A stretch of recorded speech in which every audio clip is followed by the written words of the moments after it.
Olá, estamos aqui iniciando um novo projeto. Eu quero já agradecer a presença do professor César Henrique, professor da Universidade Federal Sergipe e do Departamento de Urbanismo e Arquitetura, que está participando conosco desse nosso primeiro encontro, desse nosso primeiro espaço de discussão denominado o Pode Papo. Esse é um projeto que a gente está construindo e aí eu já quero me apresentar para as pessoas que vão estar tendo acesso a esse conteúdo através da nossa rede, do nosso YouTube, professor Ivonete Cruz, o nosso canal. Vá lá, se inscreva, esse bate-papo vai estar lá à disposição das pessoas que queiram conhecer esse debate. Eu sou a professora Ivonete Cruz, eu sou professora, estou dirigente sindical, licenciada, estou licenciada da direção do sindicato Sintese, CNTE, a Confederação Nacional dos Trabalhadores em Educação, CUT Sergipe e CUT Nacional. Estou licenciada desses espaços enquanto dirigente sindical, porque estou nesse momento na condição de pré-candidata a vereadora por Aracaju.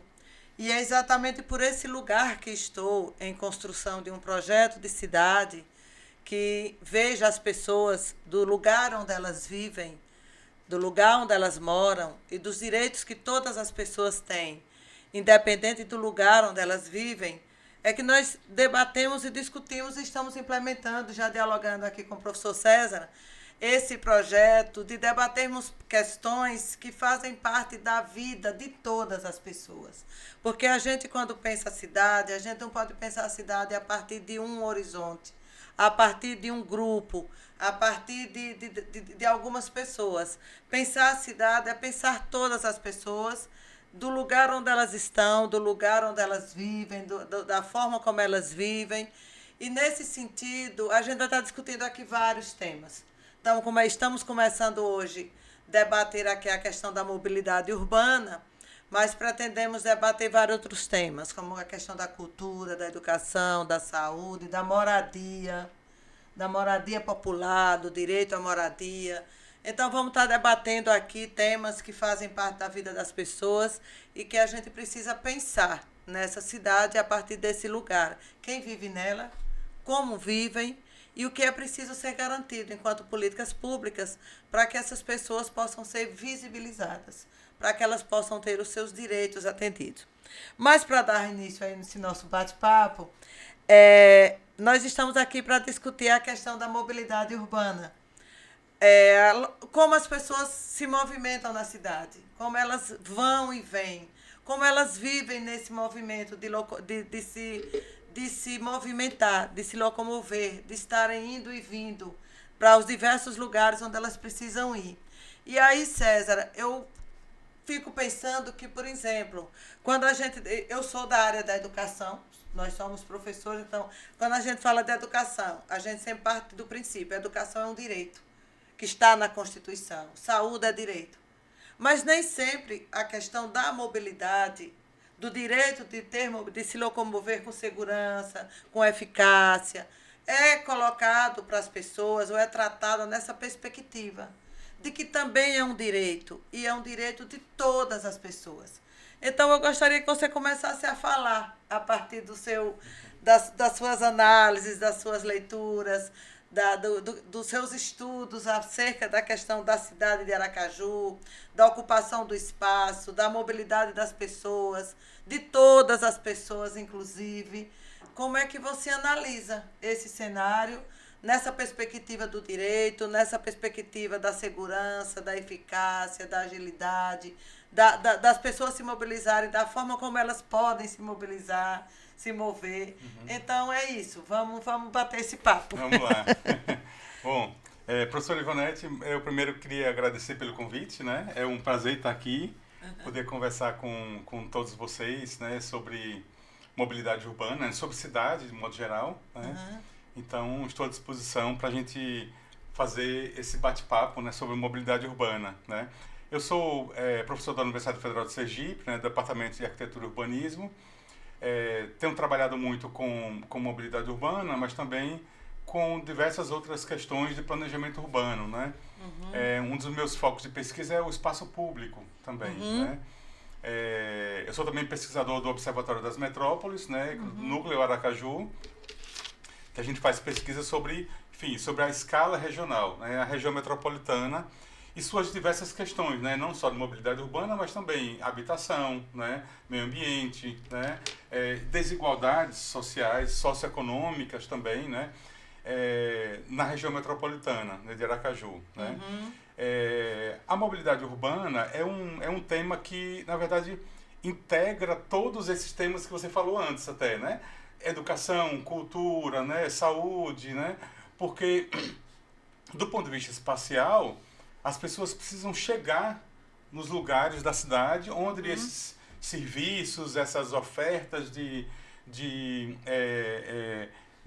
serviços urbanos, de infraestrutura estão sendo oferecidas, né? Elas precisam sair da sua casa para ir trabalhar. Exato. Elas precisam sair da sua casa para ir para um posto de saúde, para ir para a escola, para ir para o lazer. Exato, para um ponto de cultura, por ponto de cultura. Elas precisam. Exato, E a mobilidade urbana, ela diz respeito a algo que é coletivo, né? Na cidade, ou seja, eu moro na cidade e eu preciso ter, ou deveria ter, condições de usufruir da cidade, né? Eu tenho esse direito, eu deveria ter esse direito garantido, né? Então, de nada adianta eu morar na cidade e não poder chegar num teatro, por exemplo, né? E não poder voltar também, né? Também não adianta eu não poder chegar na escola em boas condições, né? Condições de saúde, inclusive, né? Porque quem se desloca durante 2 horas para chegar na escola, né? Chega cansado, né? E tem um retorno para casa também. Então, todos esses deslocamentos são fundamentais para o exercício da cidadania, para a vida na cidade. Pensando nessa perspectiva, a questão do lazer. Por exemplo, nós somos uma cidade praiana, uma cidade de praia, né? Então, Sim. a praia faz parte do lazer das famílias no final de semana. Mas se você observa, nem todas as pessoas têm condição de se deslocar de suas casas para ir, por exemplo, a praias que são mais distantes. Exato. Porque não tem as condições do transporte. Então fica público. limite de transporte público que lhe permita ir com segurança, Sim. que lhe permita ir e retornar em horário que a pessoa tenha a vontade de faltar. Então esse também é outro aspecto. Eu não tenho acesso a questões culturais, a questão de lazer, porque não é me dado o direito. Exato. Que é nessa perspectiva do direito de ter essa mobilidade, de poder estar nesse lugar. É o que nós chamamos de direito à cidade. Sim. Né? Ou seja, eu usufruir dos benefícios que a cidade me traz. Né? Então, a cidade é um aglomerado de pessoas em que existem diversas relações econômicas, sociais, né? Culturais, e eu preciso ter acesso a elas, né? Então, se eu não tenho condições de me deslocar para uma praia, que é um espaço de lazer, né? Para um teatro, para uma escola, eu não estou usufruindo dos benefícios da cidade. Né? Perfeito. E aí é importante pensar a mobilidade urbana de uma forma bem mais ampla, né? Mais ampla do que normalmente se fala, né? Então, ou seja, a mobilidade urbana também é o andar de bicicleta, né? Também é andar a pé, também é andar de skate, por exemplo, de patins na cidade. Por que não? Sim, né? Quando a gente fala por que não, é porque não é muito comum, né? Mas sim, é uma forma de deslocamento na cidade, né? Então, a mobilidade urbana não é só o trânsito motorizado, como se costuma falar, né? Então, os carros, os ônibus, né? Que são as formas mais comuns também, mais frequentes na cidade de se deslocar. Mas existem outras formas de deslocamento que são não motorizadas, né? Como andar a pé e a bicicleta, por exemplo, como eu falei. Né? Então, a mobilidade, ela é o deslocar na cidade, são dessas formas de deslocamento na cidade, mas também o deslocamento com segurança, com conforto, com comodidade, né? Com a garantia de que você vai chegar naquele lugar. Pronto, aí nessa perspectiva de que a mobilidade se coloca como sendo a forma dessa mobilidade de carro, ou no transporte público para quem não tem o carro. Sim. Né? Se cria Sim. essa cultura. É. Que quem tem uma condição socioeconômica melhor vai fazer sua mobilidade sempre no carro. Sim. Ou moto. A gente percebe que é um Sim. veículo de transporte que está aumentando muito. É a questão da moto. Uhum.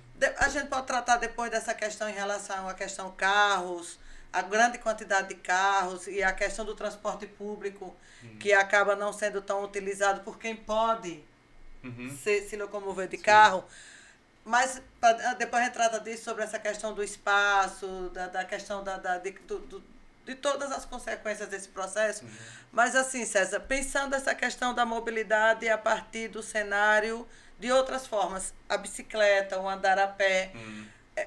A nossa cidade, Aracaju, é uma cidade que ao meu ver, eu queria saber disso a partir das suas análises, dos estudos, que não permite, que não dá segurança às pessoas a viverem, a ter esse tipo de mobilidade, porque é um conjunto de problemas que faltam para que as pessoas possam se locomover com mais tranquilidade, como calçadas que lhes permitam andar com segurança, sem correr o risco de cair, as vias específicas para a bicicleta. Então, qual é a sua avaliação sobre essa dificuldade em as pessoas se locomoverem a pé, de bicicleta, de skate, em Aracaju, dentro da nossa organização assim, arquitetônica mesmo, de urbanismo? Sim. Aracaju tem, enfim, tem várias qualidades, né? A gente sabe, né? Principalmente comparando com outras cidades do Nordeste, do Brasil. Aracaju é uma cidade relativamente bem estruturada, né? Relativamente porque a gente está comparando com outras cidades, né? Mas ela, ainda assim, ela tem várias deficiências nesse quesito da mobilidade urbana, né? Que não seja o automóvel particular, né?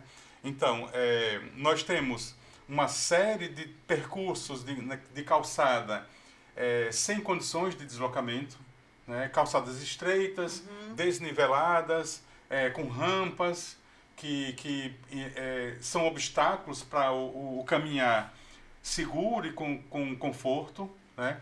Nós temos calçadas, né, sem arborização, por exemplo, né?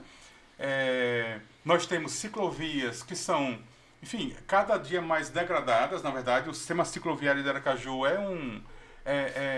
na verdade, está cada dia pior, porque não há manutenção, não há ampliação, né, dessas ciclovias, né, e principalmente a manutenção das que já existem, né. Não há, por exemplo, integração entre as ciclovias. Então, você tem uma ciclovia que vai de um ponto A a um ponto B, mas ela não se integra com outra ciclovia que está em outro local, né? Você não consegue fazer um percurso na cidade por ciclovias, né?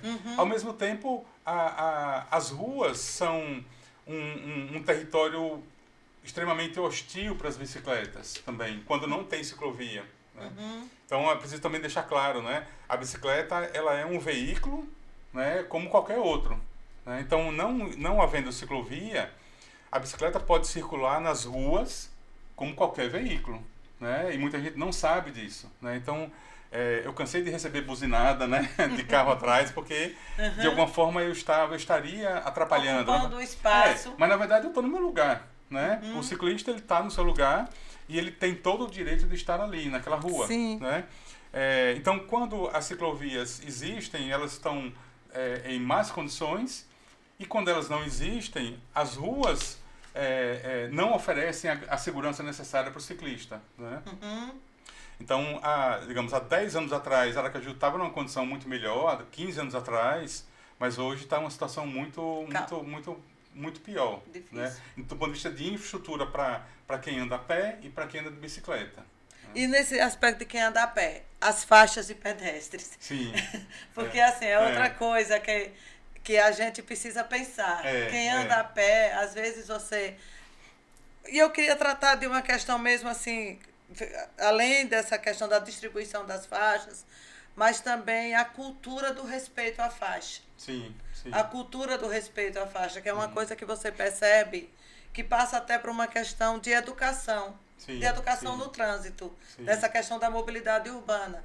Porque mesmo que haja, às vezes as faixas estão ali, mas nem sempre as pessoas que estão motorizadas nos seus veículos respeitam essa faixa de pedestre e isso inviabiliza, inclusive, as pessoas de terem esse direito de mobilidade, as que estão andando a pé. Sim. Queria que você tratasse também dessa questão. É interessante porque a mobilidade urbana, o pedestre é mobilidade urbana também, como eu falei, né? E antigamente, né, esse termo mobilidade urbana, inclusive, não se usava muito, né? Não se usava, né? Se a gente for pegar a literatura de jornais, por exemplo, no dia a dia, de 20 anos atrás, não se falava muito em transporte e trânsito. Tanto é que a SMTT de Aracaju, né, de outros municípios também, Socorro, Superintendência Municipal de Transporte e Trânsito, né?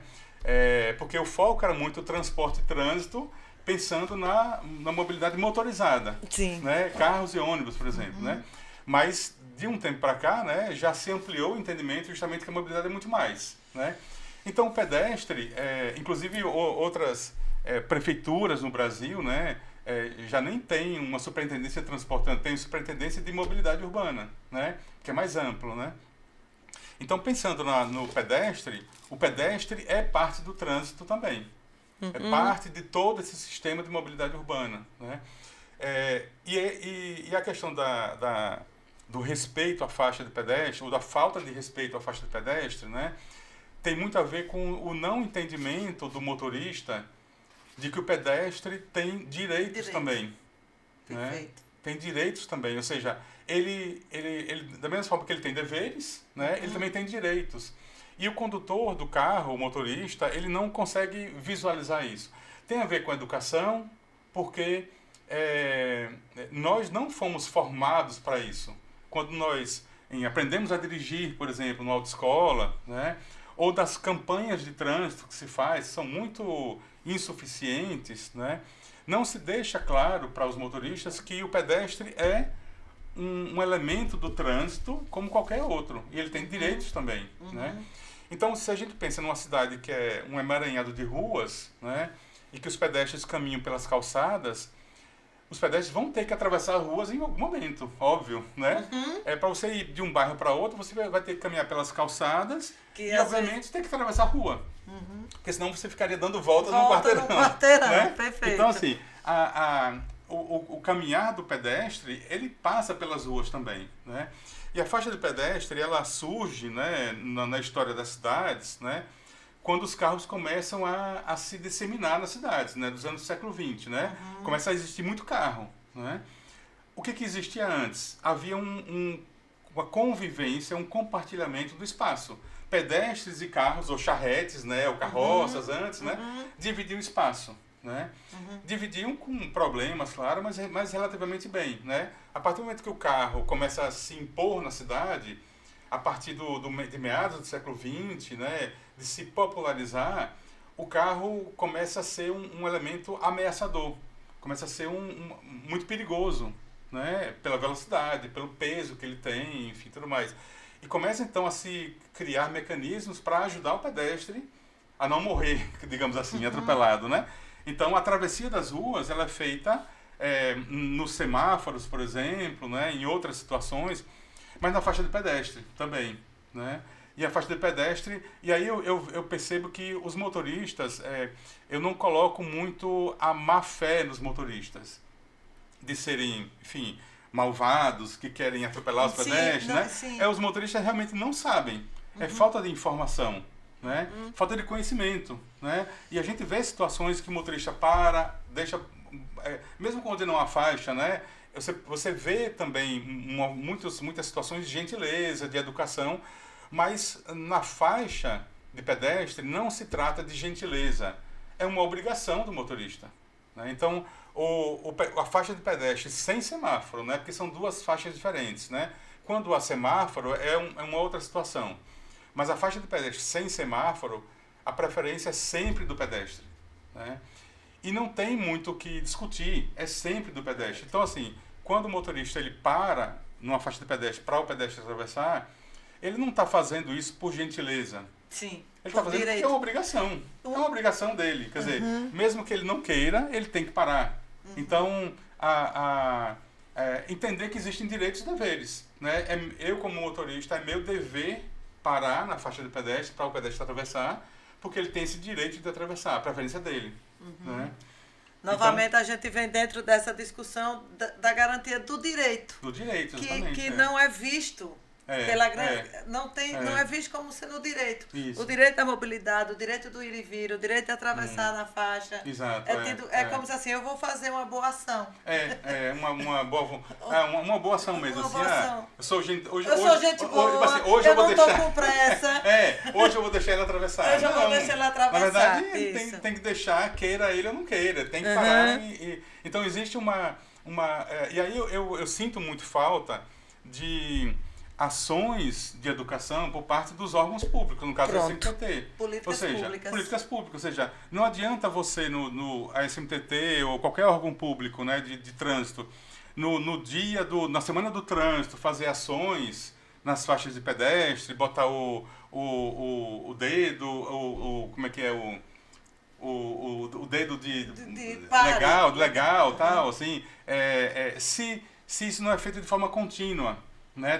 Deixando claro para os motoristas que ali é uma obrigação, né? Não é uma gentileza que se faz, né? Perfeito. Então eu sinto falta de políticas públicas de educação nesse sentido, de trânsito. Na garantia do direito. Do direito, exatamente. Na garantia do direito. Sempre dessa perspectiva. Não é uma benéfice, não é uma boa vontade, mas é um direito que precisa ser garantido às pessoas da mobilidade. Da mesma forma que o motorista, quando ele vê um sinal vermelho, ele tem que parar. Ele sabe disso. Ele sabe disso. Ele sabe, quer dizer, ele não está parando porque ele é gentil, entendeu? Porque o outro sinal está verde e ele está dando a passagem para quem está com o sinal verde. Não, ele está com o sinal vermelho, ele está parando porque ele é obrigado a parar. Não se trata de gentileza, boa vontade, é a mesma coisa. O pedestre, numa faixa de pedestre, é como se fosse um sinal vermelho, entendeu? Agora, claro que o custo de uma faixa de pedestre é muito menor. Então, assim, não se trata de colocar sempre semáforos, não é necessário, né? Até porque muitas vezes o fluxo de pedestres naquela rua é menor, entendeu? Não teria necessidade de um investimento para um semáforo, né? Então a faixa de pedestre ela surge como uma alternativa ao semáforo em situações em que não é necessidade de se instalar um equipamento semafórico. Pronto. Entendeu? Tratando agora de outra questão, a gente percebe que assim há um crescimento populacional, há uma grande quantidade de pessoas que saem do campo e acabam vindo morar na cidade. Você pega a década de 20, por exemplo, essa década de 20, de 30, o crescimento industrial, tem uma relação muito grande entre essa questão da indústria e a urbanização, né? Porque as famílias acabam vindo para a cidade em busca de melhores condições de vida, em busca de trabalho, e vai aumentando o crescimento populacional nas cidades. Aracaju, isso acontece como em todas as outras capitais, de haver um crescimento populacional. É fato também que esse crescimento populacional faz com que as pessoas, principalmente as pessoas de rendas mais baixas, de pessoas com menos condições de vida, em termos de renda mesmo, vão se aglomerando em bairros mais afastados, em bairros periféricos, em bairros onde o transporte público ainda é mais ineficiente ainda, em que tem vários problemas. Então fica evidente, aí entrando exatamente nesse debate agora do transporte público, de que o transporte público, e aí veja como é interessante, a expressão diz é público, mas se caracteriza numa construção de privado. Sim. Porque você tem empresas que prestam serviço, uma tarifa que você precisa pagar para você poder se locomover de um lugar para outro, e nem sempre você tem um transporte público, e especialmente para essa população que não pode ter a opção do carro, dependem exclusivamente do transporte público. Essas pessoas estão geralmente em bairros mais distantes, em bairros periféricos, populações que têm uma vida social, que têm condições financeiras, que pertencem a uma classe social mais pobre. Então, o que a gente percebe é que também essa relação entre a mobilidade, o transporte público, também está relacionada à questão da desigualdade social, muito forte. Sim. E que as pessoas que passam, que estão nesses lugares e que dependem exclusivamente do transporte público, que não têm a eficiência, que não tem a certeza do horário de que o ônibus vai passar, que não tem a clareza, assim, que pode, de repente, ter que ficar na rua, exposto a todo tipo de problemas que podem vir a acontecer por muito tempo, porque o ônibus não passou, Sim. ou porque ele atrasou, ou porque ele não veio, ou porque não se sabe a hora que ele vai passar, né? Porque não tem essa previsão, essa certeza dos horários. Então, eu queria que você tratasse um pouco também disso. Essa relação entre o crescimento da cidade, entre o crescimento populacional, a oferta do transporte público e como isso afeta prioritariamente as camadas populares com menos condições sociais e que afetam profundamente dentro desse mecanismo da desigualdade social. É interessante que a gente, constata, né, um fato, né, de que o capitalismo é muito perverso, né? O capitalismo, nas cidades, ele cria desigualdades, né, e acentua essas desigualdades a partir, por exemplo, do mercado imobiliário, né? Então, por exemplo, por que as famílias mais pobres, né, que você comentou que vêm do campo para a cidade, né? E aí as cidades vão crescendo, né, em busca de emprego, né, de melhores condições de vida que o campo não oferece, né? Esse já é um problema, né? Por que o campo não oferece essas condições de vida, né? Mas as pessoas vêm para a cidade e não tendo renda suficiente, elas vão morar em espaços periféricos e precários, né? Ou seja, o mercado imobiliário ele reserva os melhores lugares da cidade para quem tem mais dinheiro, né? Então quem não tem vai para a periferia, vai se afastando, né? Para os que é precária, né? Uma periferia que é indigna de morar, né? Para moradias indignas, seja para ocupações, seja também para conjuntos habitacionais construídos pelo Estado de péssima qualidade, né? E essa moradia fica na periferia, né? Então você tem um crescimento periférico, né, que é extremamente desigual, né? E aí o transporte público, né, não consegue atender a essas populações, né? Historicamente, o transporte público coletivo, né, sempre foi relegado ao segundo plano nas políticas públicas do Brasil, urbanas do Brasil, né? Ou seja, os investimentos se faziam sempre, por exemplo, se a gente pegar os anos 70, 60, né, os investimentos se faziam muito na infraestrutura viária para o transporte individual. Construção de avenidas, construção de viadutos, mas não se investia no transporte público.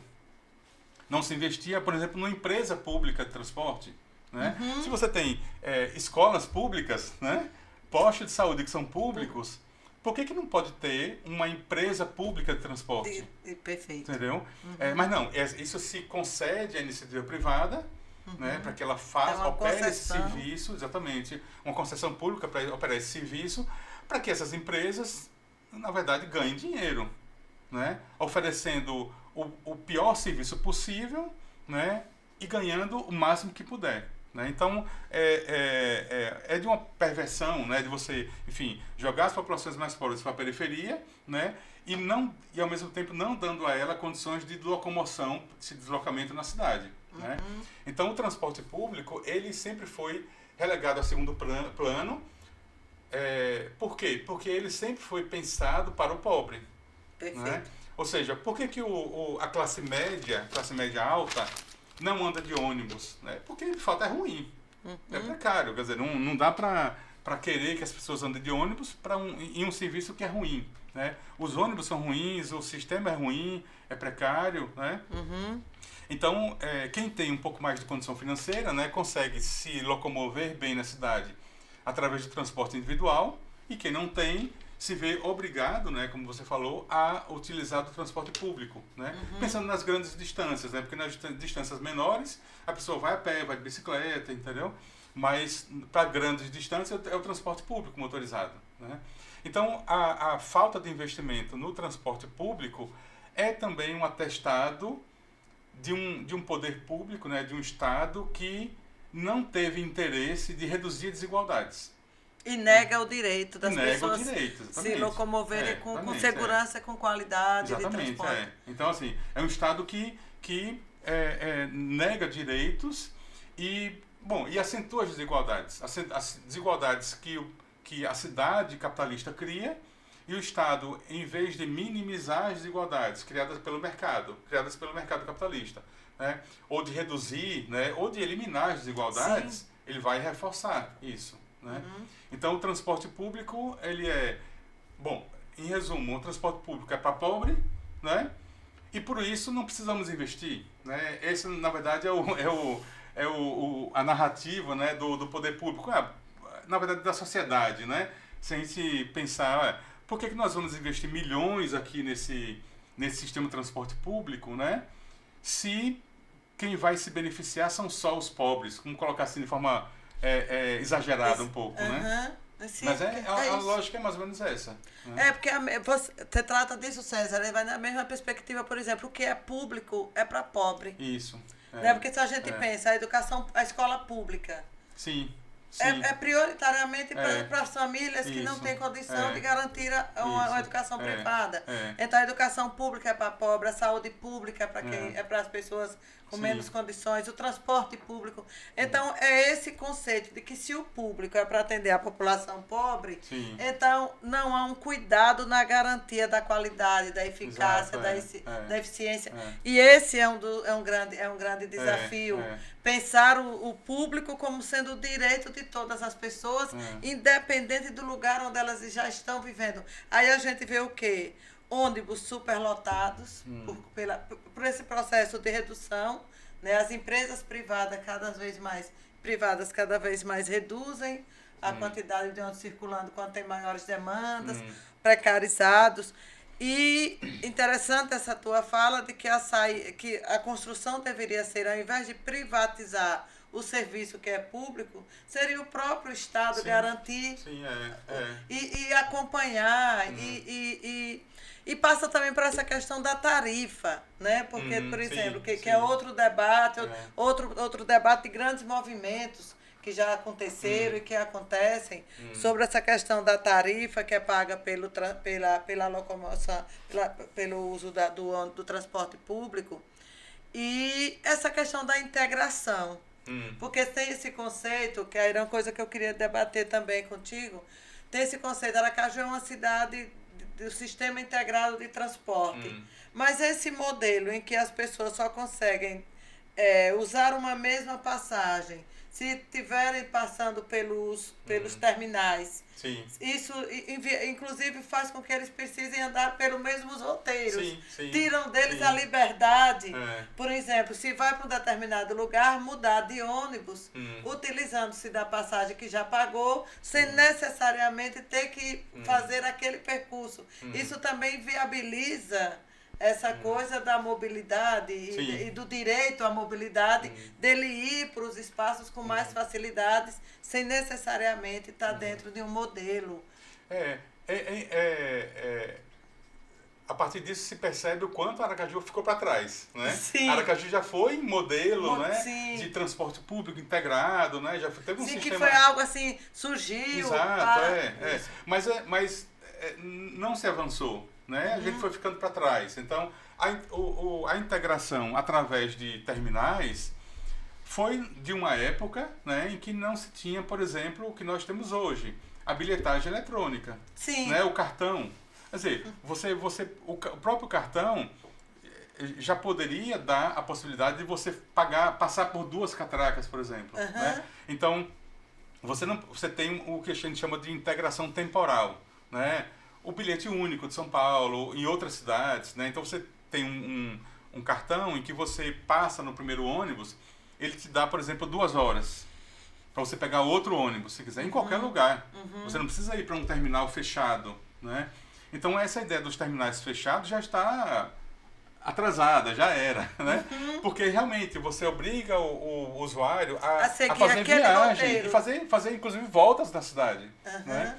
Enquanto que ele poderia descer num ponto e pegar outra linha naquela esquina, naquele cruzamento, que vai levar ele para o que facilitaria a vida dele, porque ele não teria que ir até um lugar distante para poder... Por exemplo, eu dou um exemplo. Quem está na Desembargador Moiná, né, e quer ir para Hermes Fontes, como é que vai fazer? Né? Não tem uma linha que vai... Ele vai ter que ir para o terminal do centro para depois pegar outra linha. Enquanto que ele podia descer na Praça da Bandeira, né? Ali desce, pega outra linha da Hermes Fontes e pronto, chegou. Às vezes ele vai até lá para voltar para cá. Exatamente, faz uma volta, né? Vai e volta, né? Então, e aí a bilhetagem eletrônica, ela foi um avanço para o sistema, né? Porque facilita muito também, né? Mas não foi implantada a integração temporal, né? Outra também questão que é importante colocar, né? É que o fato da passagem não poder ser mais paga por dinheiro. Sim. Esse é um grande problema. Né? O cartão é ótimo, é maravilhoso, quem tem, mas nem todo mundo tem o cartão. Tem o cartão. Às vezes você deixou em casa ou de repente acabou os créditos, entendeu? Então, você ser obrigado a só usar o transporte público com cartão é um grande problema. Quem vem de viagem, por exemplo, quem vem aqui vai receber um parente, né, em sua casa, né? Ou ele quer andar de ônibus, não pode, porque tem que ter um cartão. E você não vai ter o cartão só por uma vez ou outra que você vê. Isso tira ainda o direito das pessoas de se locomover na cidade, partindo novamente do debate do direito. Ou você se você tem o dinheiro, você quer pegar o ônibus, mas você não pode porque tem um empecilho. Eu vou para Salvador, eu posso pegar o ônibus, porque lá eu pago dinheiro. Eu não preciso ter que me deslocar. Vou me deslocar como? De táxi, de Uber, né? Ou seja, eu não preciso me deslocar a algum lugar para poder adquirir um cartão. E se eu for passar só 2 dias lá?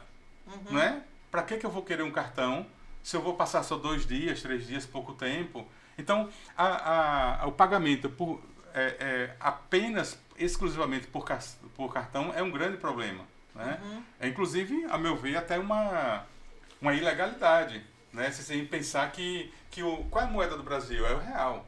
Então eu não posso negar às recusar pessoas o direito. Exato, Como eu não posso ir numa loja e querer pagar um produto com dinheiro, não. Eu só aceito cartão. Não, eu estou com dinheiro. Como é que eu estou com dinheiro e não posso pagar? Posso comprar? A mesma coisa, né? Perfeito. Então, às vezes tem pessoas que têm, às vezes, R$100 no bolso, mas não podem andar de ônibus. Não podem andar de ônibus. Não conseguem. Né? Você colocando isso... E assim, a gente viveu recentemente uma experiência desse tipo. Assim, meu esposo, meu companheiro, ele teve dificuldade, não pôde sair de casa de carro. Sim. E pegou o ônibus. Ele estava com dinheiro para pagar a passagem, mas ele não podia pagar a passagem. Não podia. E aí ele teve que... como é que ele conseguiu fazer a viagem dele da nossa casa até o ponto que ele ia de ônibus? Porque teve uma senhora que diante do impasse... só passa com cartão, mas não tem um cartão, eu tenho dinheiro. Aí a senhora disse, eu vou usar o meu cartão e o senhor me dá o dinheiro. Para que situação... Mas isso acontece muito dentro dos ônibus, acontece muito. Complicado. Assim, às vezes a pessoa tem um cartão e dá algum problema, ele não consegue passar. Entendeu? Aí tem que ter alguém que ali queira... Exatamente, e isso acontece muito. Inclusive acontece até negociatas também. Tem gente que anda nos terminais com o cartão, por exemplo, nos pontos, entendeu? Para vender mesmo, assim, para ganhar dinheiro em cima disso. Então a pessoa quer o cartão, ele empresta o cartão rapidamente, o cara passa e depois devolve na janela de volta, por exemplo. Exato. Entendeu? Acontece isso. Outro ponto para a gente ir para o nosso encerramento, para a gente fazer aqui algumas análises. A acessibilidade. Essa, principalmente de pessoas com deficiência. Essa é uma coisa assim que às vezes também eu observo uma certa invisibilidade de que nós temos pessoas cadeirantes, pessoas que precisam de determinadas condições para ter o direito a se locomover. Sim. E penso também que esse é algo que nós estamos ainda que nós precisamos ainda melhorar muito, para que as pessoas se sintam de fato participando do processo, do lugar da cidade, do ir e vir, com a liberdade, com o direito do ir e vir. E principalmente nessa coisa, tanto na questão do andar pelas ruas, assim, é muito difícil para você andar pelas ruas, para pessoas que tenham qualquer deficiência, que precise de calçadas largas, de calçadas que lhe permitem essas passagens, como o próprio transporte coletivo. Eu penso que essa é outra questão que nós precisamos debater e discutir e apresentar para políticas públicas também que façam com que essas pessoas sejam vistas. Sim. Elas existem. Elas precisam sair de casa e elas precisam se locomover. E muitas vezes a gente não vê as pessoas na rua, né?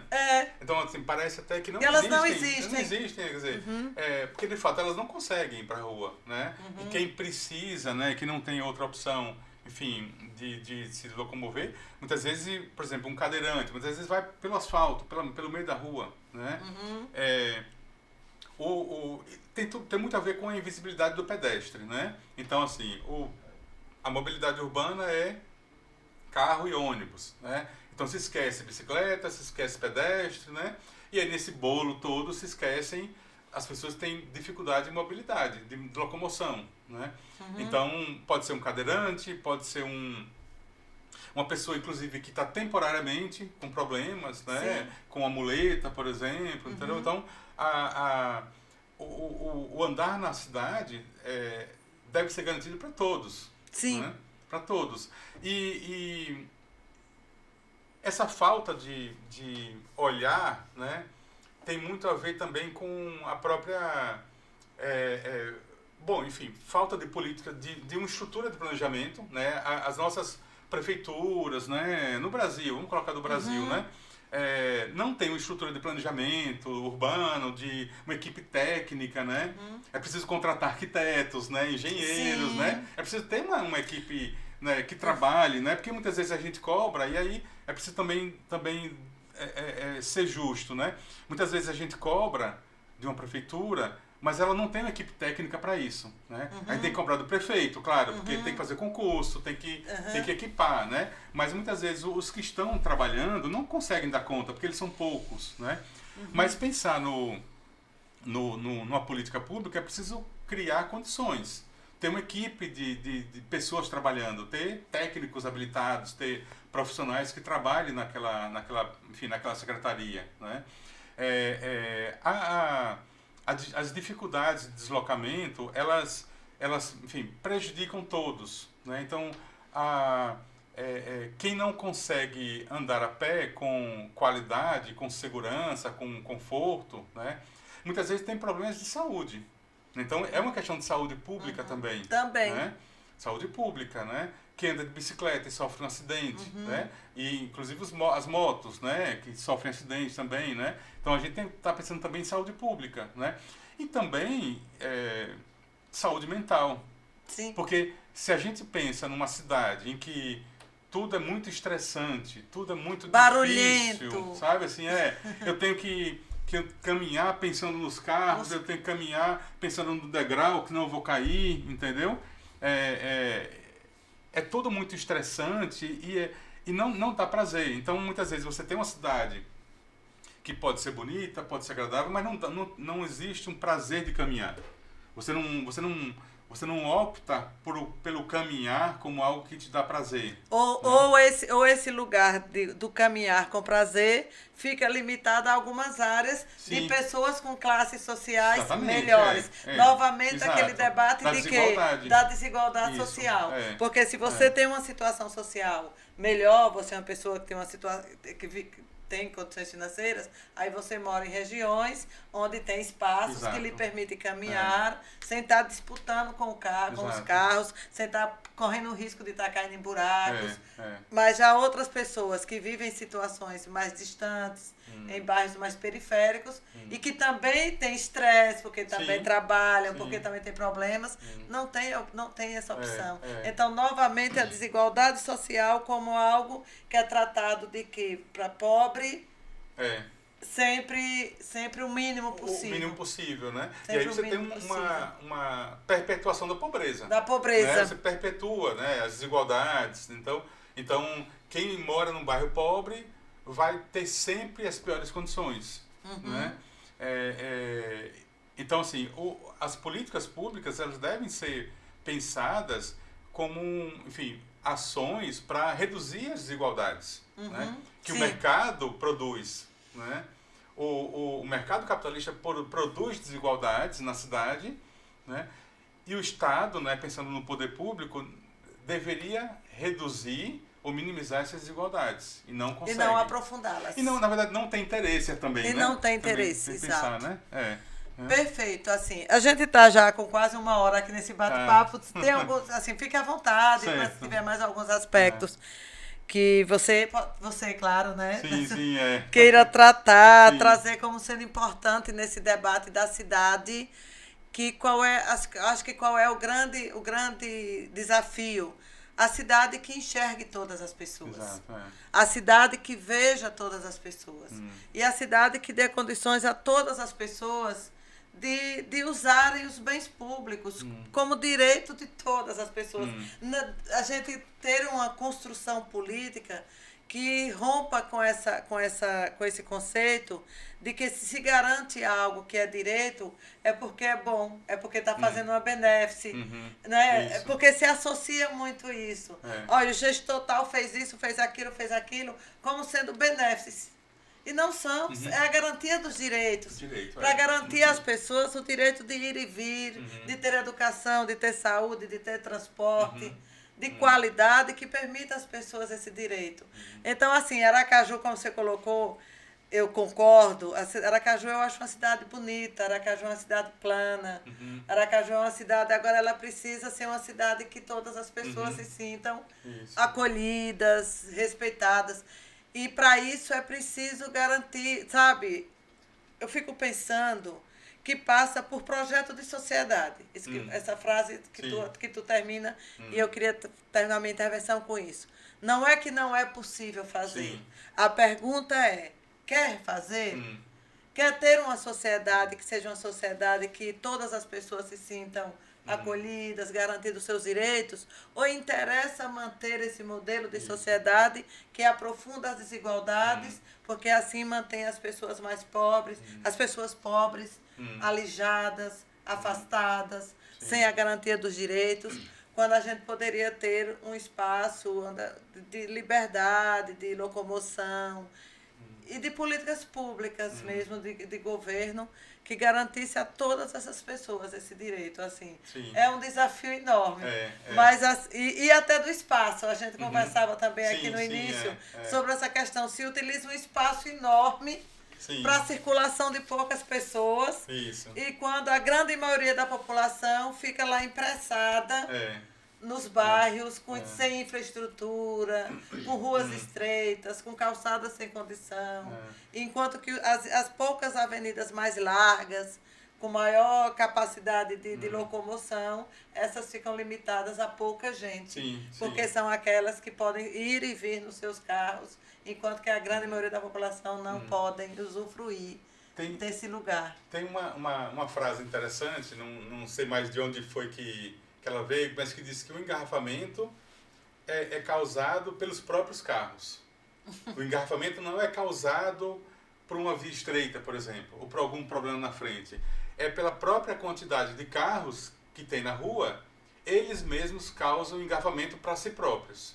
Ou seja, os problemas de engarrafamento, por exemplo, são resultado dos investimentos que se faz para o transporte individual, agravando as desigualdades. Ou seja, a questão do espaço, né? Vou pegar aqui minha cola, né, dos números, dos números, para poder não errar nos números. Por exemplo, um ônibus, ele pode transportar de 40 a 60 pessoas. Certo. Depende do veículo, né? Qual é a quantidade de carros que se precisa para transportar a mesma quantidade de pessoas? 20 a 40 carros. Quer dizer, se você pensar, vamos ser otimistas, assim, um ônibus é mais ou menos o mesmo que 20 carros. um ônibus com uma quantidade razoável de pessoas. Então, o que cabe num ônibus é o mesmo que se precisa para 20 carros, ou 30 carros, se a gente pensar numa... Isso porque o carro é ocupado por uma ou duas pessoas, né, em média. Né? No Brasil, a média é 1,3 passageiros por carro. Então, assim, arredondando para uma pessoa, né, ou duas. Né? Então, nós temos um investimento no transporte individual que não tem lógica. Por que nós vamos investir no transporte individual, no automóvel, se ele transporta menos pessoas e ocupa um espaço maior? Não tem lógica.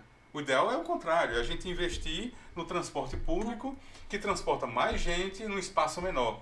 E para tudo isso, precisa uma política que Exato, garanta às pessoas a tranquilidade de usar o transporte público. Exato. E aí, assim, o meu mundo ideal é que o transporte público seja uma opção para todos. Para Quer dizer, todos. ele é tão bom que ele é uma opção boa. Por exemplo, eu tenho um carro, eu posso ter um carro. Mas eu tenho a tranquilidade de deixar ele lá. Eu vou deixar em casa e vou de ônibus para casa, para qualquer lugar.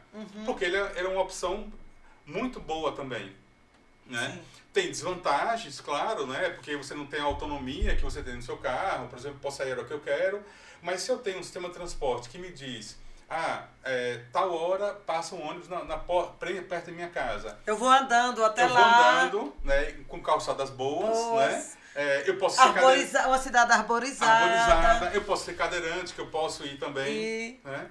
E eu tenho uma tranquilidade de que eu vou pegar aquele ônibus, eu vou chegar no meu destino com tranquilidade, eu vou chegar no horário que eu quero. Eu vou entrar, eu vou sentar. Exato, com ar-condicionado. Exatamente, que não é luxo, né? Que não é luxo. Antigamente o ar-condicionado nos carros era luxo.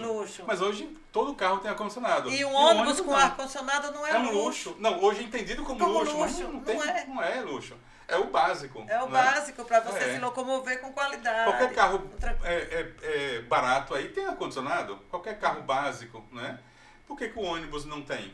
Né? Então, o transporte... Porque é para pobre. Exatamente, pronto, aí chegamos, né? É para pobre, quer dizer, se investe... Bom, o aeroporto está maravilhoso agora, pelo que me disseram, mas por que o terminal de ônibus não está? Não está. Por que o terminal do dia não está...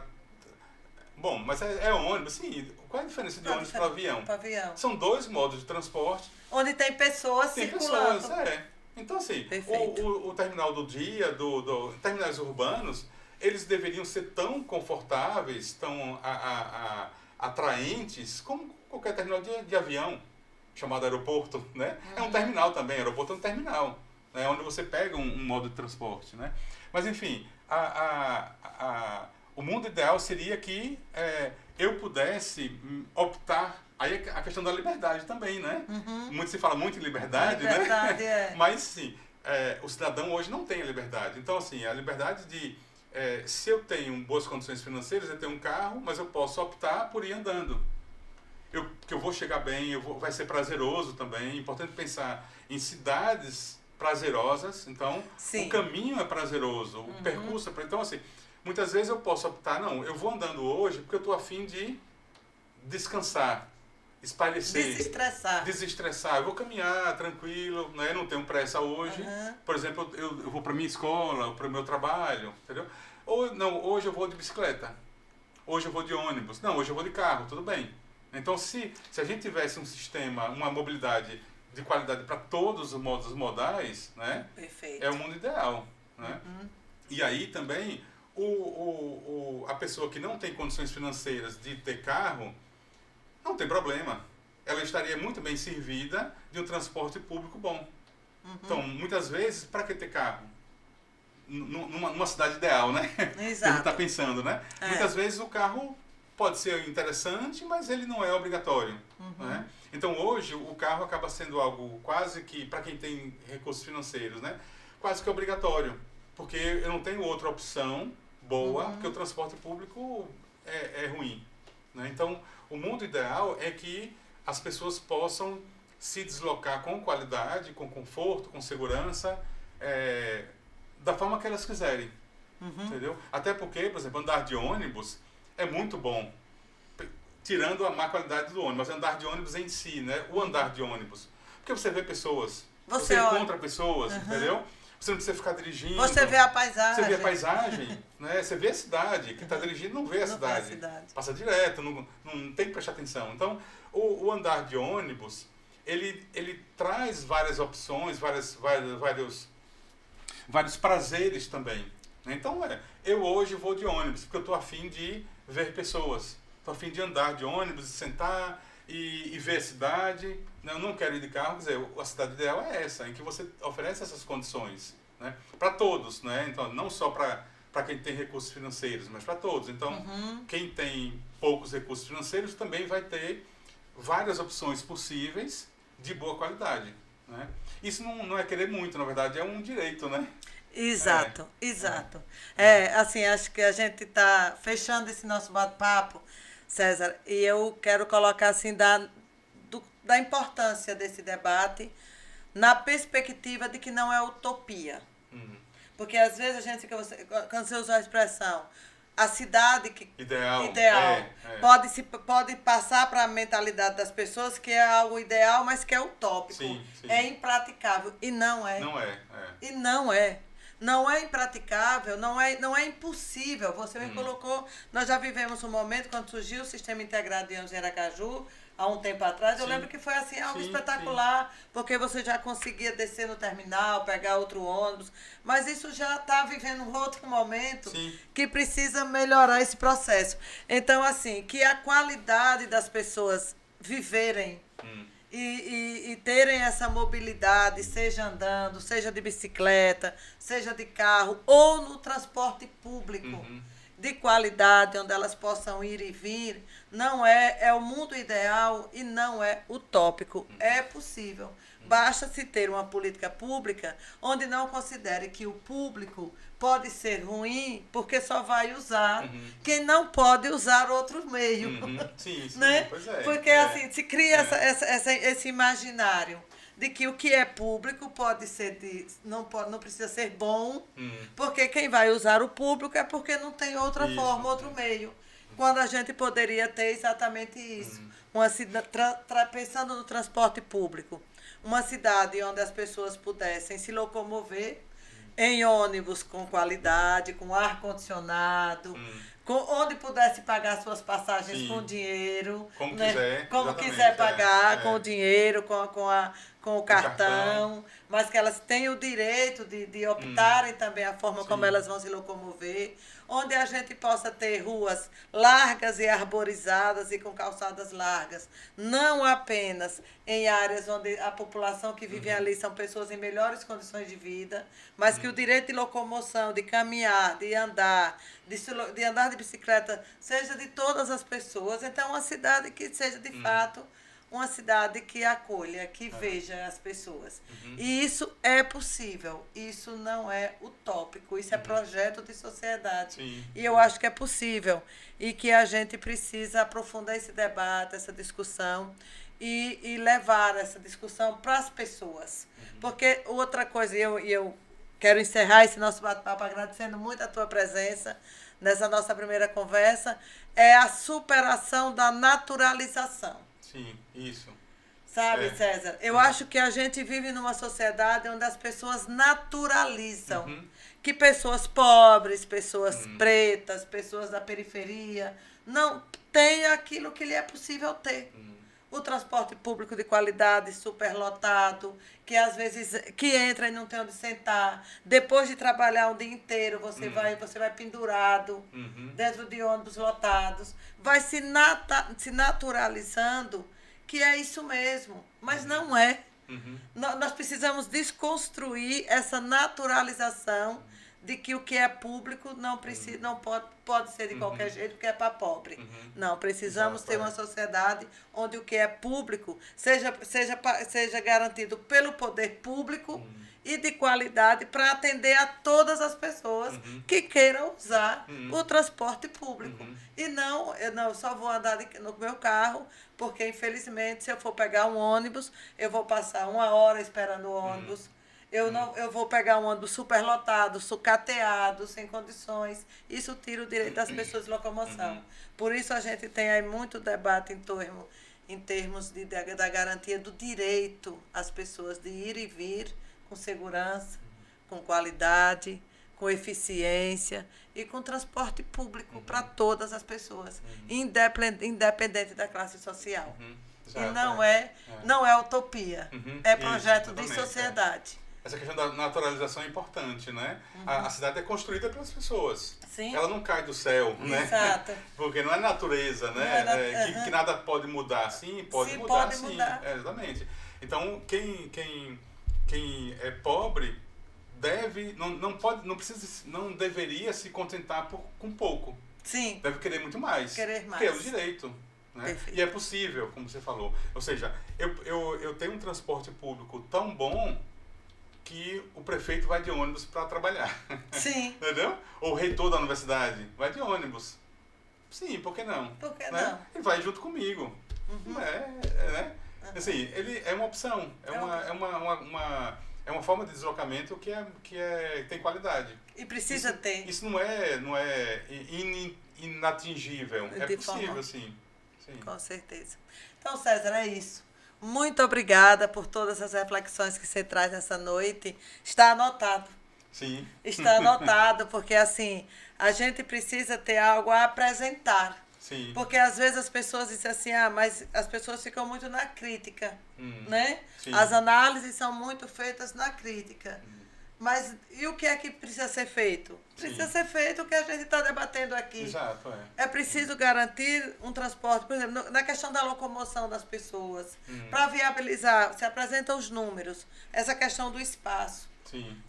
Se tivéssemos um transporte público de qualidade, quantos menos carros estariam circulando na cidade? Sim, exato. E transportando muito mais gente. Exato. Isso bastaria ter a tranquilidade de ter um transporte público de qualidade, e isso é possível. Sim. Basta ter vontade política, ter projeto político, arquitetônico, sim. porque não passa de cair do céu. Exato. Voltando ao debate de que não é natural. Isso. E nem também se constrói sem financiamento. Sim. É outro debate que é preciso ser feito. Não se tem política pública de qualidade se não tem investimento financeiro. E é investimento, não é gasto. Exato. Porque garantir que as pessoas estejam vivendo onde elas vivem, seja nos bairros considerados bairros de elite, seja nas regiões mais afastadas, as pessoas têm direito. Direito a ter um ônibus de qualidade, direito a ter ruas de qualidade, direitos. E isso se é possível com investimento. E as pessoas, tomando consciência disso, elas passam a não naturalizar que o transporte que elas usam é precário, porque é assim mesmo. Porque assim como se fosse... como se fosse natural. Não tem jeito. Não tem jeito. Tem jeito. Tem. Basta ter vontade política e projeto político para fazer. E é esse, eu acho, que o grande debate que a gente constrói.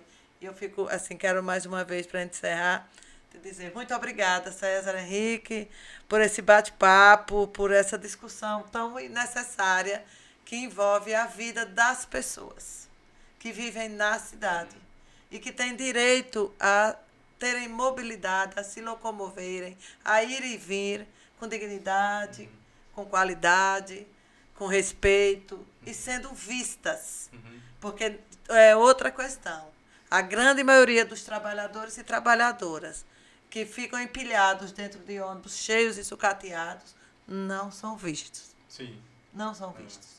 Porque estão à margem da sociedade. E a gente tem... É possível um outro mundo. O que você chama de o mundo ideal. Sim. Ele é possível. O mundo ideal não fora do nosso mundo. É esse mundo mesmo. Esse mundo concreto que a gente vive.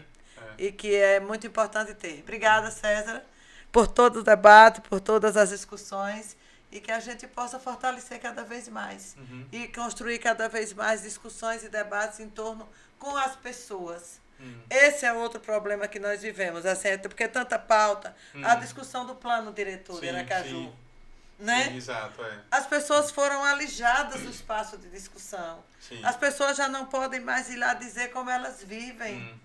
E como elas querem viver e como elas podem viver. Retomar esse lugar onde as pessoas digam, o ônibus no meu bairro não passa, não chega lotado, passa, eu não consigo pegar. Porque as pessoas precisam ser ouvidas para se criar uma estrutura de cidade que ouça as pessoas. é um desafio enorme. E que seja a cidade de todos, E que né? seja a cidade de Exatamente. todas as pessoas. Que seja a cidade de todas as pessoas que têm direito.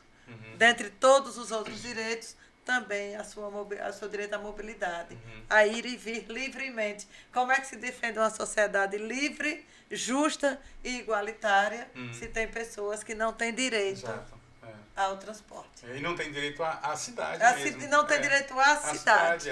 Acessar a cidade. Acessar a cidade. Usufruir do que a cidade oferece. É isso, César. Muito obrigada. Fique à vontade até para encerrar. Tá bom.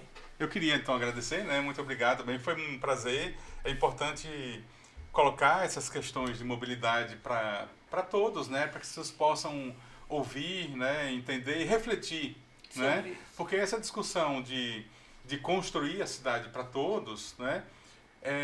Passa pela participação, né? E pelo conhecimento das questões. Então, muitas vezes as pessoas querem o melhor para si, mas às vezes não conseguem entender o que acontece na economia, na saúde, na educação, né? A mobilidade urbana também o planejamento urbano, né? Também é uma questão que precisa ser entendida também por mais gente possível, né?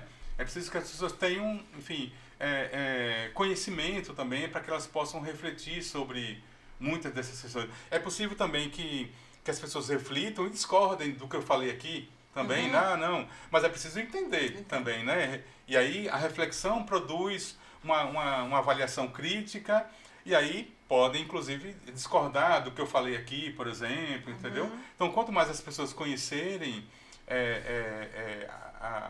os temas, né, as questões urbanas, né, mas elas podem participar, né, com suas opiniões, né? Então, assim, foi um prazer, é muito importante participar dessas ações de divulgação de questões do que a gente faz na universidade, né, do que a gente trabalha, né, para que as pessoas possam conhecer e se apropriar desse conhecimento, né? O importante é isso, né? O conhecimento deve ser para todos também, né? Então as pessoas devem se apropriar desse conhecimento, devem refletir e aí tem então suas próprias opiniões, né, sobre esses assuntos, né? Ok, César, obrigada. Assim, um importante espaço para exatamente as pessoas pensarem essa questão da mobilidade e do transporte, dessa questão de como vivem as pessoas, onde vivem, como algo que faz parte das suas vidas. E até compreender os conceitos, compreender onde elas estão. A gente vai estar dando ampla divulgação a esse material. Use à vontade. Fique à vontade para utilizar essa nossa conversa em espaços de discussão, em espaços de debate, para que essa discussão chegue cada vez mais às pessoas, para que elas se sintam sujeito da história. Eu, na condição de professora de história, sempre me remeto a esse lugar. Nós somos sujeitos da história. Somos nós quem construímos a história, quem fazemos a cidade, quem vivemos ela. E não podemos ficar alheia a ela. Então, que a gente possa cada vez mais participar de debates, de discussões, de análises, de concordar, discordar, apresentar outras propostas, mas não silenciar nunca. Não naturalizar nunca que o que tenho é o que posso ter. Não, posso ter muito mais. Todas as pessoas têm direito a ter vida, a ter acesso, a usufruir dos bens públicos e a usufruir da cidade. Bom debate, boa discussão nesse primeiro bate-papo, que virão outros, com certeza. Obrigada. Obrigado.